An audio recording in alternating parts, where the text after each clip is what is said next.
ሰላም ጤና ይስጥልን ክብራትና ክብራን የከፋ ቴሌቪዥን ተከታታዮች እንደምን ቆያችሁ?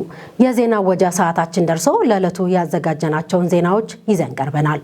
ከዜናዎቹ ጋር ምህረት አብርሃኑ ቆይታ አደርጋለሁ። የትምህርት ቁሳቁስና መምህራን እጥረት የትምህርት ጥራት ለማምጣት በሚያደርጉት እንቅስቃሴ ላይ ተግዳሮት እንደሆነባቸው በጎባ ወረዳ የሻሺ አንደኛ ደረጃ ትምህርት ቤት መምህራን ገለጹ።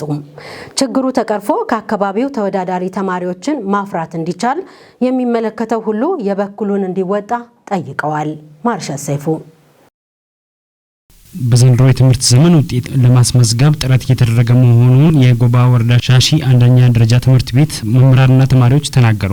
ሻሺ አንደኛ ደረጃ ትምህርት ቤት በበኩሉ ባለፉት ዓመታት በትምህርት ዘርፉ የታዩ ችግሮችን ለይቶ በመፍታት መልካም ተሞክሮችን አጠናክሮ ያስቀጠለ መሆኑን ገልጿል። ሻሺ አንደኛ ደረጃ ትምህርት ቤት ተማሪዎች መካከል ያነጋገርናቸው በዘንድሮ የትምህርት ዘመን ጥሩ ውጤት ለማስመዝገብ ክፍል ውስጥ ከመማር ባለፈ ጊዜያቸውን በአግባቡ ተጠቅመው በማንበብ ላይ እንደሚገኙም ተናግረዋል። የመማሪያ መጽሐፍትና የመምህራን እጥረት ተግዳሮት እንደሆነ ባቸው ያነሱት መምህራንና ተማሪዎች የተሰጠ ያለው ተጨማሪ የማስተማር ተግባር ተጠናክሮ እንዲቀጥልም ጠይቋል። ሻሺ አንደኛ ደረጃ ትምህርት ቤት ኃላፊዎች በበኩላቸው ባለፉት ዓመታት በትምህርት ዘርፉ የታዩ ችግሮችን በመለየት ተማሪዎች ጥሩ ውጤት ማስመዝገብ እንዲችሉ እየተሰራ ነው ብለዋል። በተለይም ክልል አቀፍ ፈተና ለሚወስዱ ተማሪዎች ተጨማሪ የእገዛ ትምህርት የተሰጠ መሆኑን የገለጹት መምህራን በቀበሌው የትምህርቱን ዘርፍ ውጤታማ ለማድረግ እየተደረገ ባለው ጥረት ውስጥ ተማሪዎችና በየደረጃው የሚገኙ ባለድርሻ አካላት ትኩረት እንዲያደርጉም ጠይቋል። በቀበሌው የተማሪዎች ተሳትፎ ለማሳደግ የተጀመረው የትምህርት ቤት ደረጃ ማሻሻያ መርሃ ግብር ማጠናከር፣ የመምህራንና የትምህርት አመራሮች አቅም ማጎልበት እንዲሁም የቅድመ አንደኛ ደረጃ ትምህርት ቤት ማስፋፋት እንደሚገኝም ተገልጿል። በቀበሌው የተረጋጋ ውጤታማ የመማር ማስተማር ስርዓት ለማስፈን የህብረተሰቡ ሚና ወሳኝ መሆኑን ያመለከቱት መምህራንና ተማሪዎች ያበረክቱ ያለውን አዎንታዊ አስተዋጽኦ እንዲያጠናክሩ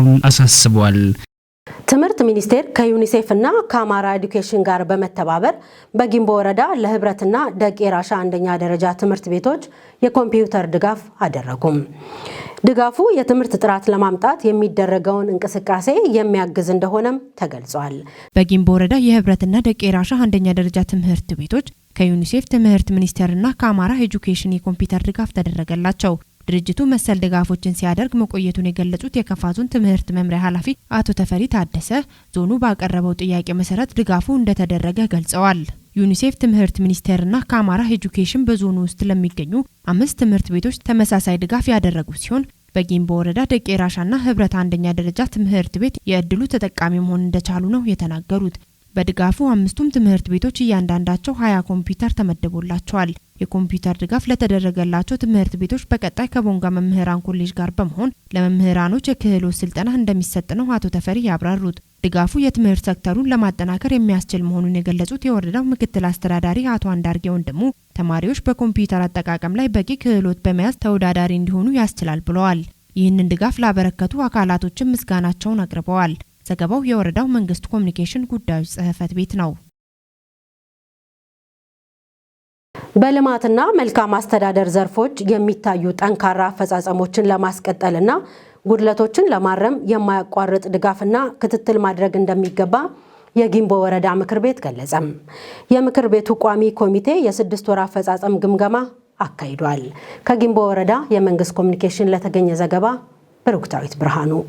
ግምገማው በማህበራዊ ዘርፍ በኢኮኖሚ ዘርፍና በመልካም አስተዳደር ዘርፍ በተሰሩ ተግባራት ላይ በወረዳ በሚገኙ 18 ሴክተር መስሪያ ቤቶች መሆኑን የወረዳ አፈ ጉባኤ አቶ እንዳለ ወልደ ጊዮርጊስ ገልጸዋል። ፈጻሚ መስሪያ ቤቶች ቀደም ሲል የዓመቱን እቅድ በመገምገም ወደ ስራ መገባቱን የጠቆሙት አፈ ጉባኤው ምክር ቤት የህዝብ ተወካይ እንደመሆኑ መጠን ተግባራትን በየደረጃው በአግባቡ ለህዝብ አገልግሎት በተቀመጠው በጀት መሰረት ለመከታተል የሚያስችል ግምገማ ነው ብሏል። በበጀት ዓመቱ በጤና፣ በትምህርት፣ በገቢ አሰባሰብና በግብርና የተሰሩ ጠንካራ ተግባራቶች እንዳሉ ተጠቁሟል። የወረዳ ማህበራዊ ዘርፍ ቋሚ ኮሚቴ ሰብሳቢ የሆኑት ወይዘሮ አስናቀች አሰፋ እንዳሉት በቀበሌ መዋቅርና በሴክተሮች የተሰሩ ጠንካራ ስራዎችን የተመለከቱ መሆናቸውን በመጠቆም ደካማ ጎኖችን መለየት የግምገማው አንድ አካል መሆኑን ተናግረዋል። ቀበሌዎችን በጤና ዘርፍ ሞዴል በማድረግ የማስመረቅ ተግባራት የሚበረታታ መሆኑን በመግለጽ በሌላ በኩል በትምህርት ዘርፍ ቅድመ መደበኛ ትምህርት አንዱና ዋነኛ ሲሆን የተማሪዎች ማቋረጥ እንደ ክፍተት ከተያዙ ጉዳዮች መካከል መሆኑ ተጠቁሟል። ከተለያዩ ግለሰቦችና ተቋማት የሚመጡ ቅሬታዎችን በምክር ቤቱ ቤት በመለየትና በማደራጀት ለቋሚ ኮሚቴ አቅርቦ በወቅቱ እንዲፈታ ከማድረግ ባሻገር በ35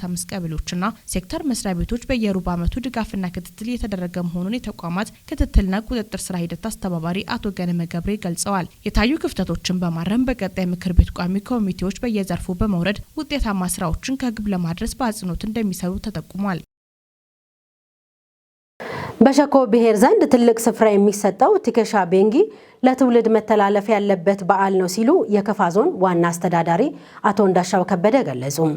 ዋና አስተዳዳሪው ለሸኮ ብሔር ቲከሻ ቤንጊ የዘመን መለወጫ በዓል የእንኳን አደረሳችሁ መልእክት አስተላልፈዋል። ከዞኑ የመንግስት ኮሚኒኬሽን ለተገኘ ዘገባ ማርሸት ሰይፉ።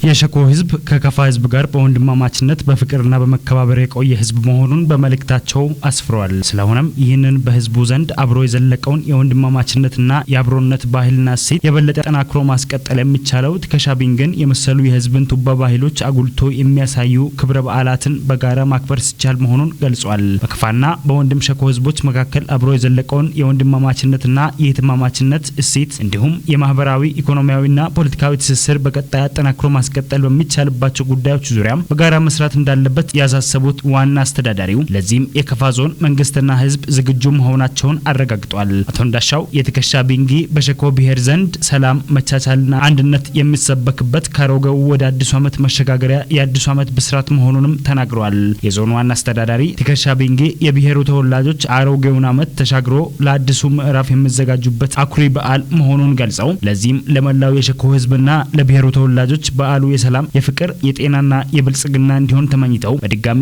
ለቲከሻ ቤንጊ እንኳን አደረሳችሁ አደረሰን የመልካም ምኞት መልእክታቸውን አስተላልፏል። ዜና እረፍት። በከፋ ዞን የሺሾይንዴ ወረዳ ነዋሪ የሆኑት ታዋቂው የሀገር ሽማግሌ ወደራሻ ገብረ ማርያም ሻዎ በተወለዱ በ98 ዓመታቸው ከዚህ ዓለም በሞት ተለዩ። በአዛውንቱ አባት የቀብር ስነ ስርዓት ላይ የከፋ ሸካ ቤንች ሸኮና ምዕራብ ኦሞ ሀገረ ስብከት ሊቀ ጳጳስ ብፁዕ አቡነ ሕዝቅኤልን ጨምሮ የዞንና የወረዳ ከፍተኛ አመራሮች ተገኝተዋል። ዜናውን ያዘጋጀው ባልደረባችን ሳሙኤል ቆጭቶ ነው።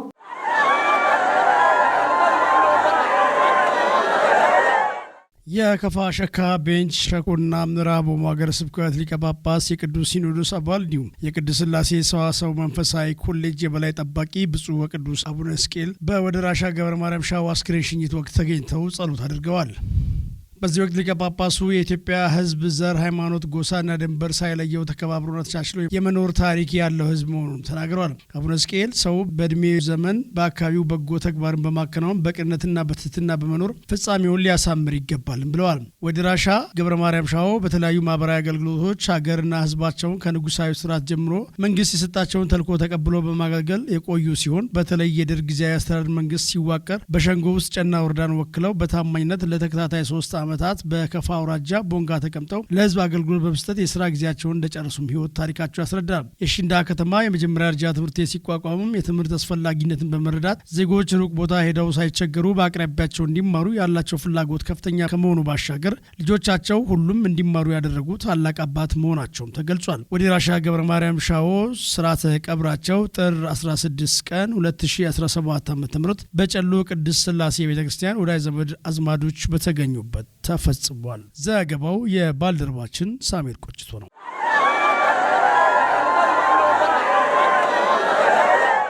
ክቡራትና ክቡራን የከፋ ቴሌቪዥን ተከታታዮች ለዕለቱ ይዘን የቀረብነው ዜናዎች የተከታተላችሁትን ይመስላል። ከዜናዎቹ ጋር ምህረት ብርሃኑ ቆይታ አደረግኩ። ሌሎች የጣቢያችን ዝግጅቶች ይቀጥላሉ። ሰላም።